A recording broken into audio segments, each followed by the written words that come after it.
ববি হাজ্জাজ প্রকাশ্যে আল্লামা মামুনুল হক, আলেম ওলামা ও মাদ্রাসার ছাত্রদের বিরুদ্ধে মামলা দেওয়ার হুমকি দিয়েছেন।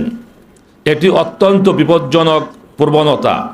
রাজনৈতিক মতভেদের কারণে ধর্মীয় নেতৃত্ব ও শিক্ষার্থীদের বিরুদ্ধে মামলা দিয়ে দমন করার ঘোষণা আইনের শাসন ও মানবাধিকারের পরিপন্থী। আমরা স্পষ্টভাবে জানাচ্ছি যে আলেম ওলামা ও মাদ্রাসার ছাত্রদের হয়রানির যে কোনো অপচেষ্টার বিরুদ্ধে দেশব্যাপী গণপ্রতিরোধ গড়ে তোলা হবে এবং তার দায়ভার সংশ্লিষ্ট মহলকেই বহন করতে হবে। 13 আসনে শুরু থেকেই অস্বাভাবিক ও পরিকল্পিতভাবে উত্তেজনাপূর্ণ পরিবেশ সৃষ্টি করা হয়।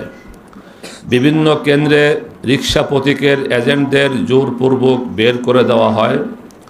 পর্দানিসীন মহিলা ভোটার সহ সাধারণ ভোটারদের ভয়ভীতি প্রদর্শন ও হয়রানির অভিযোগ পাওয়া যায়।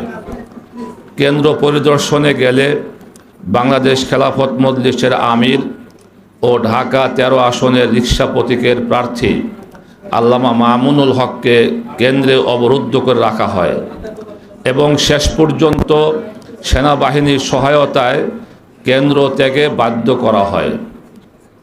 কিছু কেন্দ্রে ভোট বাক্স ও গণনা প্রক্রিয়া অস্বাভাবিকভাবে নিয়ন্ত্রণে নেওয়ার ঘটনাও আমাদের নজরে এসেছে। বিকেল 4:30টার দিকে একাধিক কেন্দ্র থেকে আমাদের এজেন্টদের বের করে দেওয়া হয়। রেসিডেন্সিয়াল কলেজ কেন্দ্র সহ কয়েকটি গুরুত্বপূর্ণ কেন্দ্রে আমাদের প্রধান নির্বাচনী এজেন্টকেও প্রবেশে বাধা দেওয়া হয়। একই সময় জাল ভোট প্রদান ও ভোটার প্রভাবিত করার অভিযোগ ওঠে। আমরা তাৎক্ষণিকভাবে সংশ্লিষ্ট কর্তৃপক্ষকে অবহিত করলেও কোথাও কার্যকর প্রতিকার দেখা যায়নি, বরং দুষ্কৃতিকারীদের বিরুদ্ধে দৃশ্যমান কোনো গ্রেপ্তারও করা হয়নি। ভোট গণনার সময় অনিয়ম আরও প্রকট আকার ধারণ করে। টেম্পারিং, ওভাররাইটিংয়ের মাধ্যমে ধানের শীষ প্রতীকের ভোট অস্বাভাবিকভাবে বৃদ্ধি এবং রিক্সা প্রতীকের হাজার হাজার ভোট বৈধ বাতিলের অভিযোগ আমাদের হাতে প্রমাণসহ এসেছে। ফলাফল প্রভাবিত করার সুস্পষ্ট আলামত দেখে আমরা যথাযথভাবে অভিযোগ দাখিল করি, কিন্তু নির্বাচন কমিশন অভিযোগ নিষ্পত্তির আগেই গেজেট প্রকাশ করে দেয়, যা ঢাকা 13 ভোটারদের সাংবিধানিক অধিকারকে উপেক্ষা করার শামিল। নির্বাচনের দিন 34 নম্বর ওয়ার্ডের বিএনপি পদধারী রাজেশ খানের নেতৃত্বে কেন্দ্র দখলসহ পরিবেশ উত্তপ্ত করার চেষ্টা করলে আইনশৃঙ্খলা বাহিনী, বিশেষত সেনাবাহিনীর সদস্যরা তাদের ছত্রভঙ্গ করতে লাঠিচার্জ করে। তাতে জনৈক জনাব হায়দার আলী সহ অনেকে আহত হন এবং গতকাল 22 ফেব্রুয়ারি রাতে তিনি ইন্তেকাল করেন হাসপাতালে। আমরা মরহুমের মাগফিরাত কামনা করছি ও শোক সন্তপ্ত পরিবারের প্রতি সমবেদনা জানাচ্ছি। তিনি কেন্দ্রের বাইরে অবস্থান করছিলেন এবং ভোটার প্রভাবিত করার অভিযোগ ছিল, যা তদন্ত সাপেক্ষ বিষয়।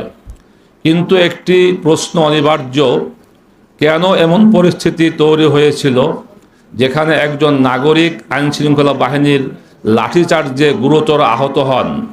নির্বাচনকে ঘিরে কেন্দ্র এলাকায় যে উত্তেজনা ও প্রভাব বিস্তারের পরিবেশ সৃষ্টি হয়েছিল তা নিরপেক্ষ বিচার বিভাগে তদন্ত হওয়া জরুরি।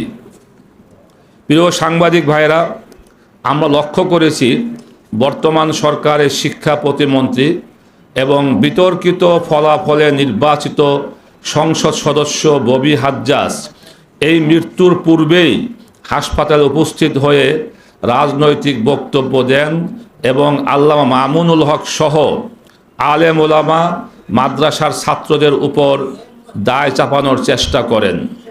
তদন্তের পূর্বেই রাজনৈতিক প্রতিপক্ষকে অভিযুক্ত করা এবং হুমকি সূচক ভাষায় বক্তব্য দেওয়া একজন দায়িত্বশীল মন্ত্রীর শোভা পায় না।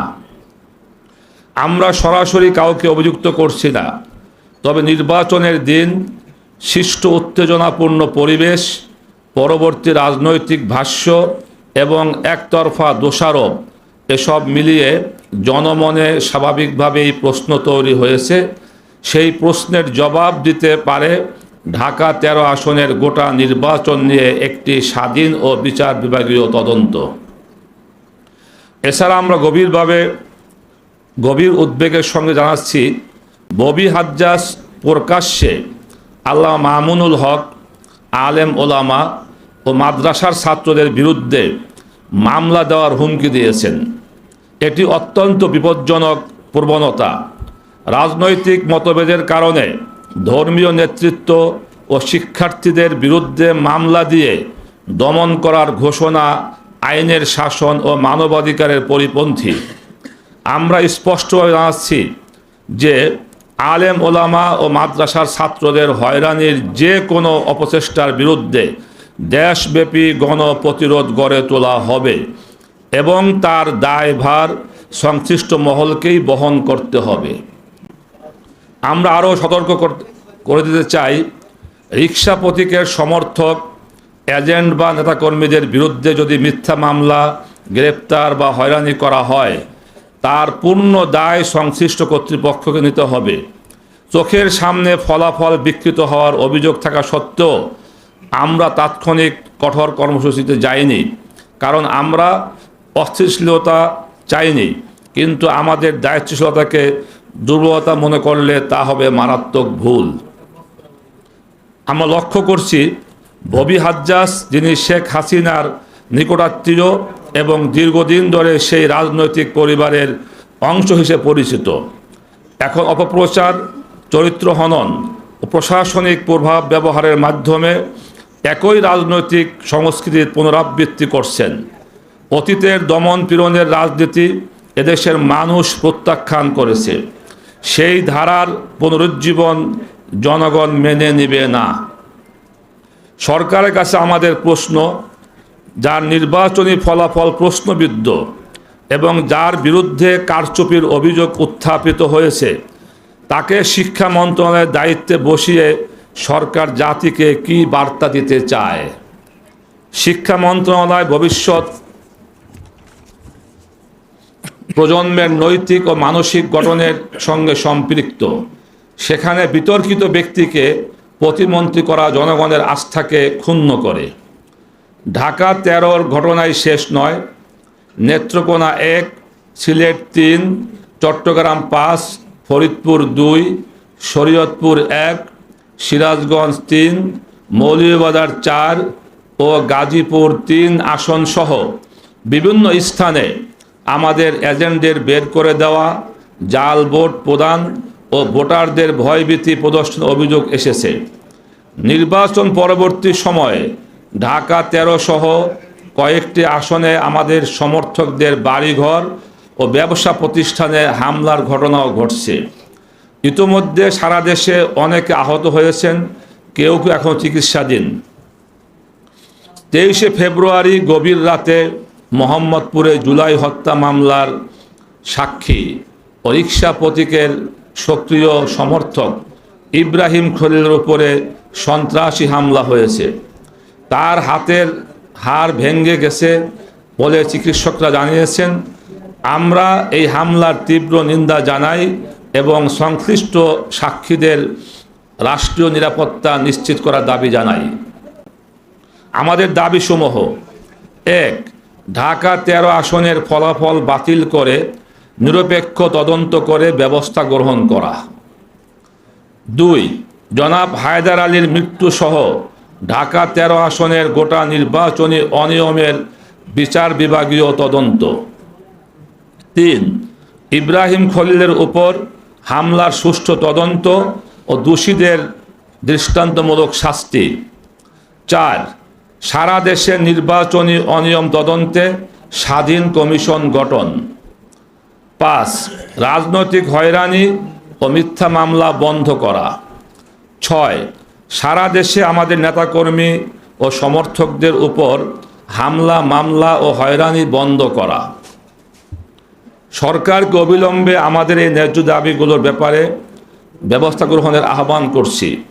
সবশেষে আমরা স্পষ্ট ভাষায় জানাতে চাই, ঢাকা 13 কেবল একটি আসন নয়, এটি জনগণের ভোটাধিকার, ন্যায় বিচার ও গণবিশ্বাসের প্রশ্ন। জনগণের রায় বিকৃত করে ক্ষমতার দম্ভ প্রদর্শন করলে তা দীর্ঘস্থায়ী হবে না।